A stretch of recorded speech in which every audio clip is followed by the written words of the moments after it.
Hello students, welcome to magnet brains. कैसे हैं आप सब? आई होप आप सब बहुत अच्छे से होंगे। So my name is Neha Verma from magnet brains. Students, magnet brains एक ऐसा यूट्यूब चैनल है जहां आपको किंडरगार्टन मीन्स केजी से क्लास 12 तक आपको आपके पूरे सिलेबस का वीडियो मिलता है, वो भी 100% फ्री। यस स्टूडेंट्स, यहाँ से पढ़ाई करने का, यहाँ से वीडियो देखने का आपको कोई भी पेमेंट नहीं करना पड़ता। तो चलिए शुरू करते हैं आज की पढ़ाई।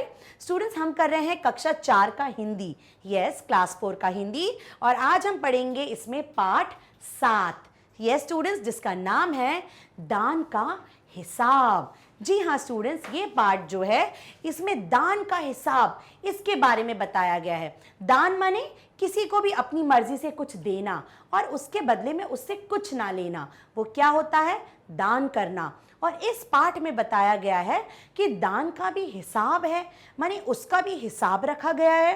तो चलो पाठ पढ़ते हैं और साथ साथ पाठ का मतलब भी समझते जाते हैं। सो स्टूडेंट्स, ये है हमारा पाठ 7 जिसका नाम है दान का हिसाब। ठीक है, तो ये जो है पाठ, ये एक राजा के दरबार की कहानी है, एक राजा की कहानी है, उसके नगर की कहानी है। ठीक है स्टूडेंट्स, चलो।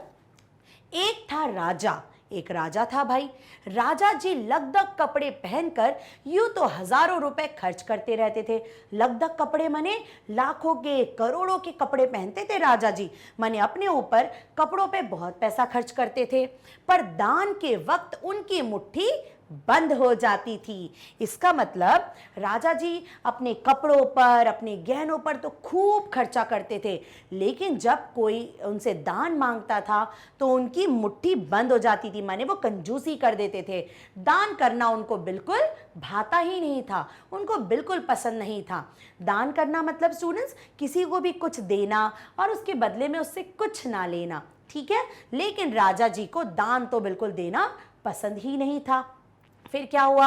राजसभा में एक से एक नामी लोग आते रहते थे, माने उनकी राजसभा, उनकी राज दरबार में बड़े बड़े नामी लोग आते थे, लेकिन गरीब, दुखी, विद्वान, सज्जन, इनमें से कोई भी नहीं आता था। अब राजा जी को अच्छे अच्छे कपड़े पहनना और अमीर अमीर लोगों से बात करना पसंद था, तो उनके दरबार में बड़े बड़े नामी लोग आते थे, लेकिन गरीब लोग, पढ़े लिखे विद्वान लोग कभी उनके दरबार में नहीं आते थे, क्योंकि उनको पसंद ही नहीं था। क्योंकि वो आते तो राजा को उनको दान देना पड़ता, तो राजा कभी भी उनको अपने दरबार में नहीं बुलाते थे, क्योंकि वहां पर इनका बिल्कुल सत्कार नहीं होता था, है ना। अमीरों का तो खूब सत्कार होता था, लेकिन बेचारे गरीब, दुखी, पढ़े लिखे विद्वान लोगों का वहां पे कोई सम्मान नहीं होता था। राजा उनको ऐसे दुत्कार देते थे, चले जाओ यहां से, कुछ भी नहीं देते थे उनको। ठीक है, एक बार उस देश में अकाल पड़ गया, मतलब राजा जिस देश के राजा थे उस देश में अकाल पड़ गया, माने भूखमरी फैल गई, कुछ अनाज नहीं था, लोग भूखे मरने लगे, अनाज के नाम पर कुछ नहीं बचा था, अकाल पड़ गया, है ना, खाने को कुछ नहीं बचा। पूर्वी सीमा के लोग भूखे प्यासे मरने लगे। पूर्वी सीमा माने दो देश का पूर्व का हिस्सा था, वहां पे रहने वाले लोग तो भूखे प्यासे मरने लगे बेचारे, है ना। राजा के पास खबर आई। अब कैसे तो भी राजा के पास खबर पहुंची। वे बोले, यह तो भगवान की मार है, इसमें मेरा कोई हाथ नहीं है। तो राजा ने क्या उत्तर दिया? मतलब लोगों ने उनसे बोला, मदद करो उन लोगों की, वो आपके देश के लोग हैं। राजा ने क्या बोला? अरे ये अकाल तो भगवान की देन है, ये तो भगवान ने करा है, इसमें मैं क्या कर सकता हूं भला। अब देखो, ऐसा राजा ने बोला। फिर क्या हुआ? लोगों ने कहा, महाराज राज भंडार से हमारी सहायता करने की कृपा करें, जिसमें हम लोग दूसरे देशों से अनाज खरीदकर अपनी जान बचा सकें। तो जो लोग बेचारे भूखे प्यासे मर रहे थे, उन्होंने क्या बोला? राजा से विनती करी, निवेदन करा कि राजा जी, राज भंडार माने आपका जो भंडार है वहां से हमें कुछ सहायता करें, कुछ पैसे दे दें, ताकि हम दूसरे देशों से अनाज खरीदकर अपनी भूखमरी मिटा सकें, अपनी भूख मिटा सकें। राजा ने क्या बोला? आज तुम लोग अकाल से पीड़ित हो, माने आज तुम लोग अकाल के कारण मुझसे सहायता मांग रहे हो, कल पता चलेगा कहीं भूकंप आ गया, मतलब आज तुम्हारे पास अनाज नहीं है इसलिए तुम मुझसे मदद मांग रहे हो, कल को कहीं भूकंप आ गया, धरती हिलने लगी, तो क्या होगा? तो फिर तुम मेरे पास सहायता मांगने आओगे। परसों सुनूंगा कहीं के लोग बड़े गरीब हैं, 2 वक्त की रोटी नहीं जुटती। इस तरह सभी की सहायता करते करते जब राज भंडार खत्म हो जाएगा तब खुद मैं ही दिवालिया हो जाऊंगा। यह सुनकर सभी निराश होकर लौट गए। तो जब लोगों ने राजा से मदद मांगी कि राजा जी हमें कुछ राज भंडार से मदद कर दो, तो राजा ने क्या जवाब दिया, आज तो अकाल आया है, कल हो सकता है भूकंप आ जाएगा, उसके बाद तीसरे दिन आप मेरे पास आओगे कि अरे ये तो बहुत गरीब है, इसे 2 वक्त की रोटी दे दो। तो ऐसे मदद करते करते तो मेरा ही दिवालिया हो जाएगा, माने मैं ही गरीब हो जाऊंगा। तो यह सुनकर तो सभी लोग बहुत दुखी हुए और वे लोग निराश होकर खाली हाथ राज दरबार से चले गए। ठीक है, फिर क्या हुआ, इधर अकाल का प्रकोप फैलता ही जा रहा था। अकाल का प्रकोप माने अकाल बढ़ता ही जा रहा था, लोग बेचारे भूखमरी में मरे जा रहे थे, खाने के लिए उनके पास अनाज नहीं था, पानी नहीं था। ना जाने रोज कितने ही लोग भूख से मरने लगे, लोग रोज भूख से मरने लगे। लोग फिर राजा के पास पहुंचे, अब फिर से लोग राजा के पास पहुंचे, उन्होंने राजसभा में गुहार लगाई, उन्होंने राजसभा में बहुत निवेदन किया, सबसे बहुत मिन्नतें मांगी, दुहाई महाराज दुहाई, माने महाराज कुछ कीजिए हमारे लिए, आपसे ज्यादा कुछ नहीं चाहते, सिर्फ 10,000 रुपए हमें दे दे तो हम आधा पेट भरकर भी जिंदा रह जाएंगे।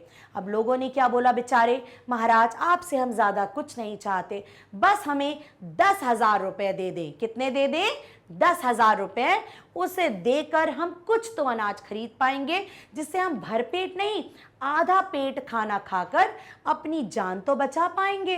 तो लोगों ने अब सिर्फ राजा से कितने पैसे मांगे, 10,000, बस 10,000। राजा ने कहा 10,000 रुपए भी क्या तुम्हें बहुत कम लग रहे हैं? राजा ने बोला तुम तो 10,000 ऐसे मांग रहे हो तुम लोग जैसे बहुत कम पैसे हैं, और उतने कष्ट से जीवित रहकर लाभ ही क्या है। मैंने सोचो कि तुमको ये पैसे इतने कम लग रहे हैं और तुम लोग इतने कष्ट में हो, तो तुम लोग जिंदा ही क्यों हो? माने तुम लोग इतने परेशान हो रहे हो तो तुम लोग सब मर जाओ। मतलब राजा को लोगों की कोई भी परवाह नहीं थी, वो सिर्फ अपने बारे में सोच रहे थे।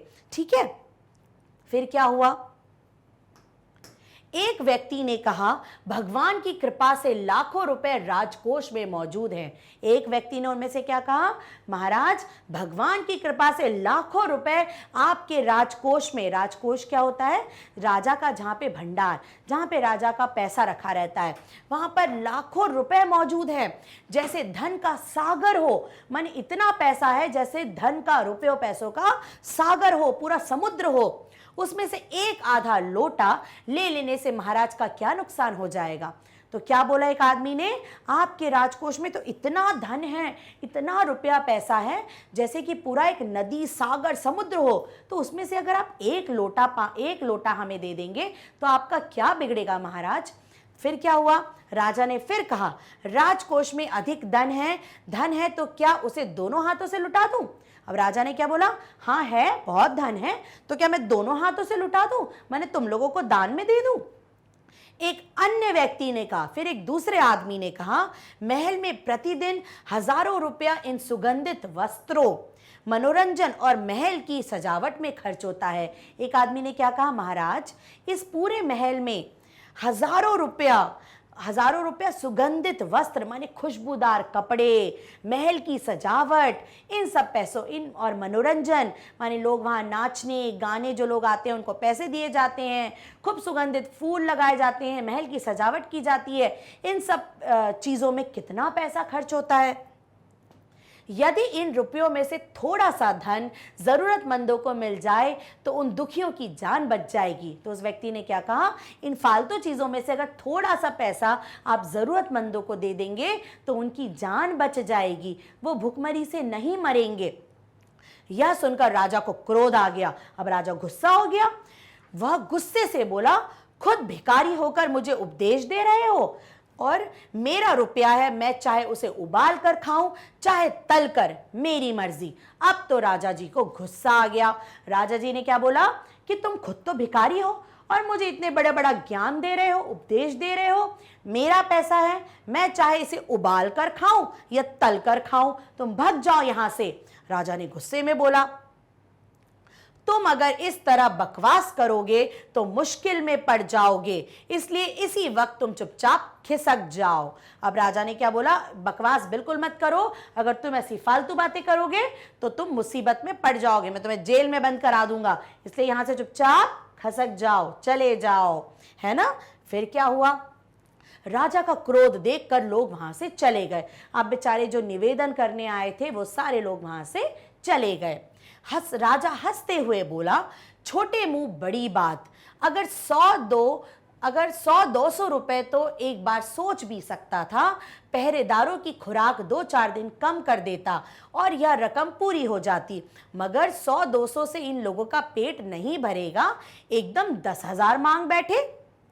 छोटे लोगों के कारण नाक में दम हो गया है। फिर राजा ने उन सब लोगों के जाने के बाद क्या बोला, छोटे मुंह बड़ी बात, माने छोटे छोटे लोग हैं ये, गरीब गरीब लोग, और इतनी बड़ी बात कर रहे हैं। अगर 100-200 रुपए की बात होती तो मैं एक बार सोचता भी, मेरे यहाँ जो दरबारी हैं, जो पहरेदार हैं, उनका एक टाइम का खाना कम कर देता तो हिसाब पूरा हो जाता, लेकिन ये लोग तो 10,000 रुपए मांग रहे हैं, तो ऐसा तो मैं बिल्कुल नहीं करूंगा, इन लोगों ने मेरी नाक में दम कर दिया। देखो, ये राजा जी की सोच थी।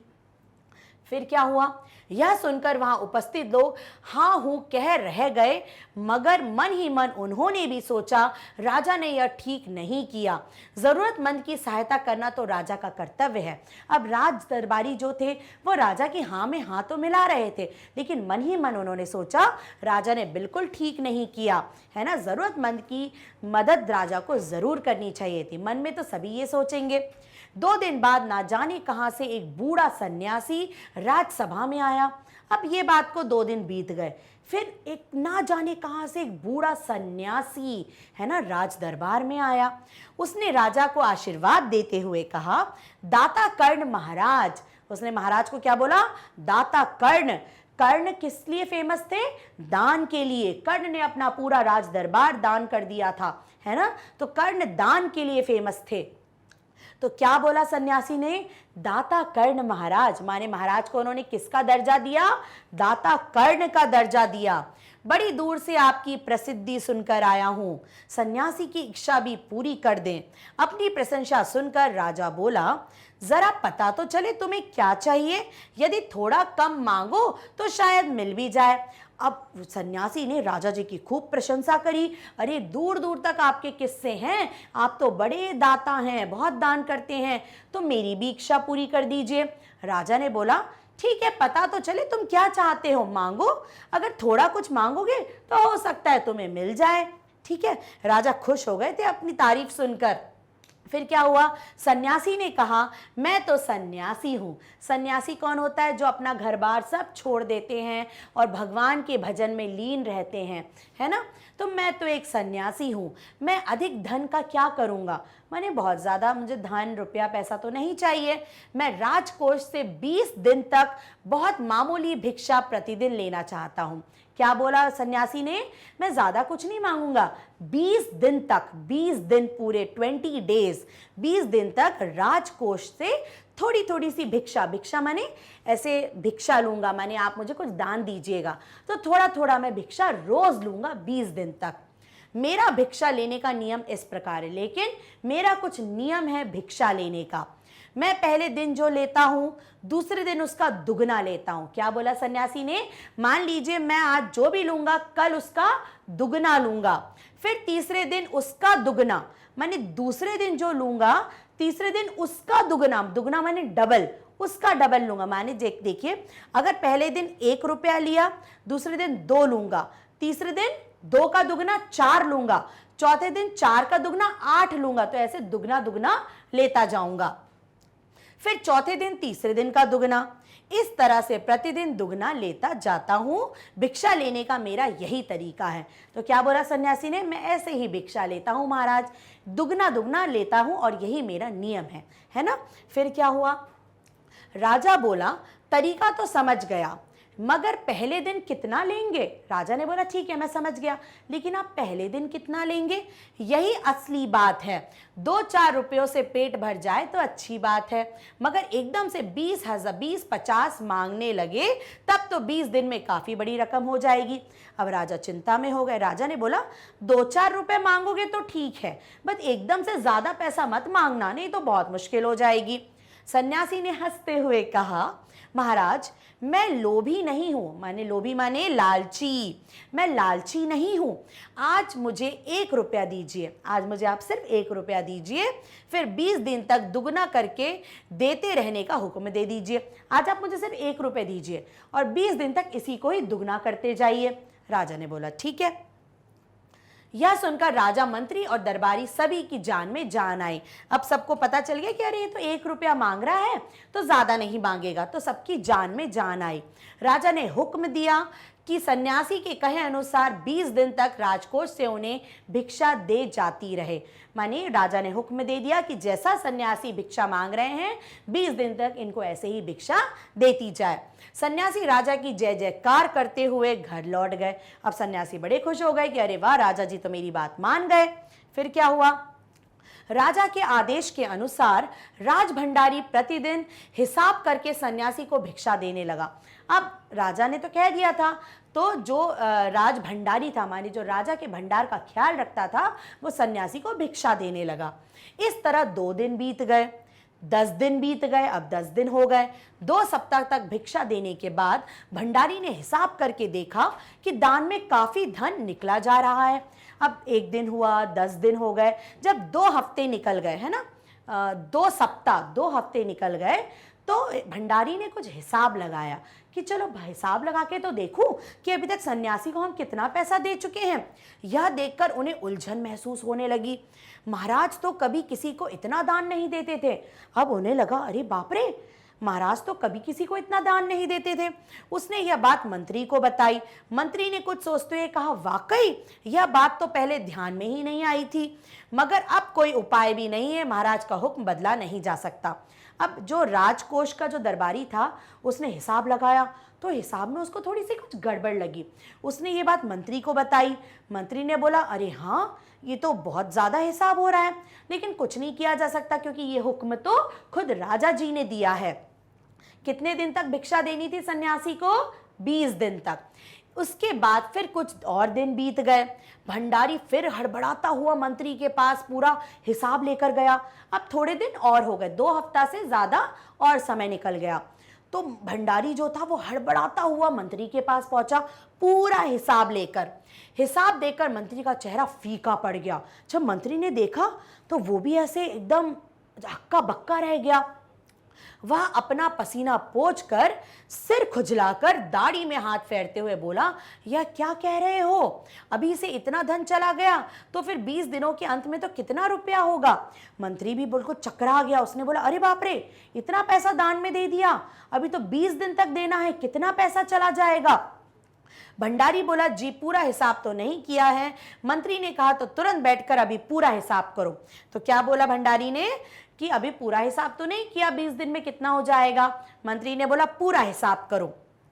भंडारी हिसाब करने बैठ गया। मंत्री महाशय अपने माथे पर बर्फ की पट्टी लगाकर तेजी से पंखा झलवाने लगे। अब भंडारी तो राज भंडारी हिसाब करने लगा। मंत्री जी तो बड़े टेंशन में आ गए। वो ऐसे पंखा झेलने लगे, अपने माथे से पसीना पोंछने लगे। तो सोचिए कितना हिसाब हो रहा होगा। कुछ ही देर में भंडारी ने पूरा हिसाब कर लिया। मंत्री ने पूछा, कुल मिलाकर कितना हुआ? भंडारी ने हाथ जोड़कर कहा, जी 10,48,575 रुपए। कितना हो गया? 10,48,575 रुपए। मंत्री का गुस्सा आ गया। वह बोला, मजाक कर रहे हो क्या? यदि सन्यासी को इतना रुपए दे दिया जाएगा तो राजकोष तो खाली हो जाएगा। जब उसने बताई पूरी जो चीज, पूरे पैसे बताए हिसाब लगा के, तो कितना हो रहा था? 10,48,575 रुपए। तो मंत्री को बहुत गुस्सा है। मंत्री बोला, 10 लाख के ऊपर का हिसाब? अगर इतना पैसा सन्यासी को दे दोगे तो राजकोष तो खाली हो जाएगा। भंडारी ने कहा, मजाक क्यों करूंगा मंत्री जी, आप ही हिसाब देख लीजिए। भंडारी ने कहा, क्यों मैं मजाक करूंगा, 10 लाख के ऊपर का हिसाब हो रहा है। यह कहकर उसने हिसाब का कागज मंत्री जी को दे दिया। हिसाब देकर मंत्री जी को चक्कर आ गया। सभी उन्हें संभाल कर बड़ी मुश्किल से राजा के पास ले गए। अब मंत्री जी तो बिल्कुल चक्कर खा के गिरने लगे। सबने उन्हें संभाला और राजा के पास ले गए। राजा ने पूछा, क्या बात है? मंत्री बोले, महाराज राजकोष खाली होने जा रहा है। क्या बोले मंत्री जी? महाराज राजकोष तो पूरा खाली होने जा रहा है। राजा ने पूछा, वह कैसे कैसे खाली हो रहा है? मंत्री बोले, महाराज सन्यासी को आपने भिक्षा देने का हुक्म दिया है, मगर अब पता चला कि उन्होंने इस तरह राजकोष से करीब 10 लाख रुपए झटकने का उपाय कर लिया है।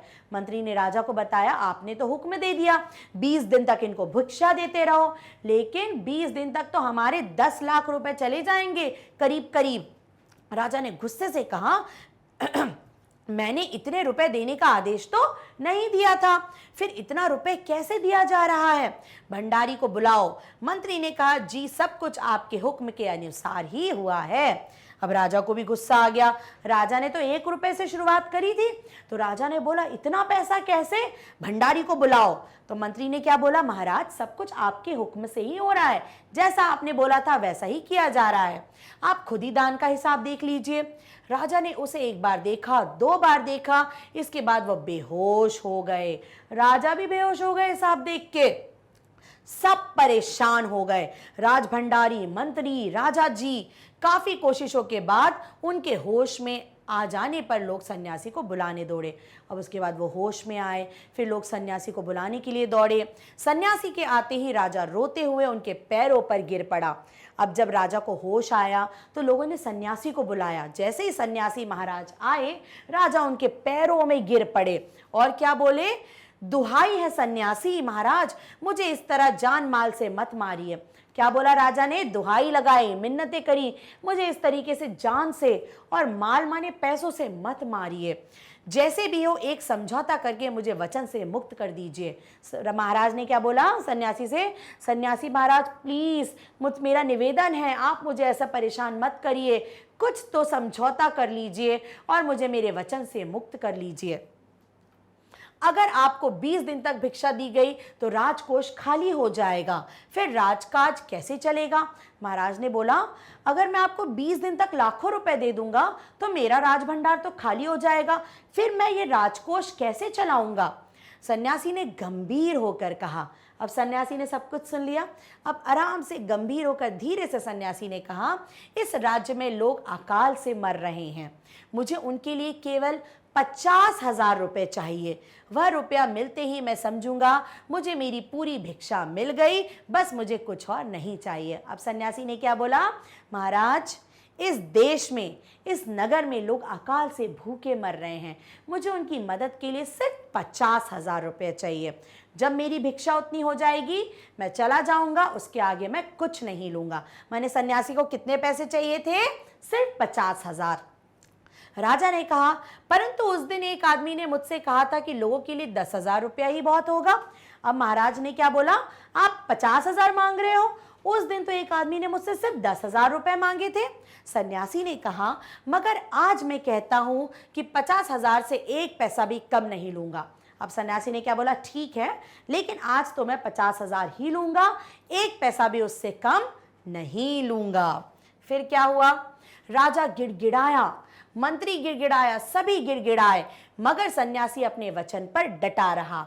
आखिरकार लाचार होकर राजकोष से 50,000 रुपए सन्यासी को देने के बाद ही राजा की जान बची। बहुत लोगों ने मिन्नतें करी, गिड़गिड़ाए, राजा, दरबारी, मंत्री, लेकिन सन्यासी नहीं माने। वो उन्हें 50,000 ही चाहिए थे और जब उन्हें वो 50,000 दे दिए गए तभी राजा की जान में जान आई। पूरे देश में खबर फैल गई कि अकाल के कारण राजकोष से 50,000 रुपए राहत में दिए गए हैं। सभी ने कहा हमारे महाराज कर्ण जैसे ही दानी हैं। अब क्या हुआ, सारी जगह ये खबर फैल गई कि हमारे महाराज ने 50,000 रुपए दिए हैं लोगों की मदद के लिए। तो सब बहुत खुश हुए और सबने क्या बोला, हमारे महाराज तो राजा कर्ण के जैसे ही दानी हैं। ओके स्टूडेंट्स, तो आखिरकार राजा तो कर्ण जैसे दानी जैसे प्रसिद्ध हो गए, लेकिन किसके कारण, सन्यासी के कारण, है ना स्टूडेंट्स। तो ये था हमारा पाठ दान का हिसाब। तो देखा कैसे सन्यासी ने हिसाब से दान मांगा और आखिरकार राजा को दान देना पड़ा। ठीक है स्टूडेंट्स, तो ये पाठ के हमारे रचयिता कौन है, सुकुमार राय, है ना स्टूडेंट्स। मजेदार पाठ, तो बहुत कुछ सीखा हमने इस पाठ से कि हमें सिर्फ अपने ऊपर ही खर्चा नहीं करना चाहिए, अगर हमारे पास है कुछ तो हमें दान जरूर देना चाहिए। ओके स्टूडेंट्स, तो ये था हमारा पार्ट 7 दान का हिसाब। इस पाठ का पूरा एक्सप्लेनेशन आपको मैग्नेट ब्रेन की वेबसाइट पर मिल जाएगा। गूगल करिए, हमारी वेबसाइट डालिए, ये पेज ओपन होगा, यहाँ क्लासेस आएंगी, यहाँ पे क्लास 4 पे क्लिक करिए स्टूडेंट्स। यहाँ पे आपको क्लास 4 के सारे सब्जेक्ट मिलेंगे। हिंदी पे जाइए, यहाँ पे सारे पाठ आपके खुल जाएंगे। ठीक है, तो जो आपको पाठ देखना है, जिसका अभ्यास देखना है, एक्सप्लेनेशन देखना है, सब कुछ यहाँ पे है। राइट स्टूडेंट्स, तो ये सब कुछ आपको मिलता है मैग्नेट ब्रेन्स पर। यहाँ पे स्टूडेंट्स आपको किंडरगार्टन माने केजी से क्लास 12 तक ऑनलाइन स्कूल एजुकेशन बिल्कुल फ्री में मिलती है। ओके, तो ये था हमारा पाठ दान का हिसाब। आगे की वीडियो में हम इसका अभ्यास करेंगे students. Till then bye bye, take care.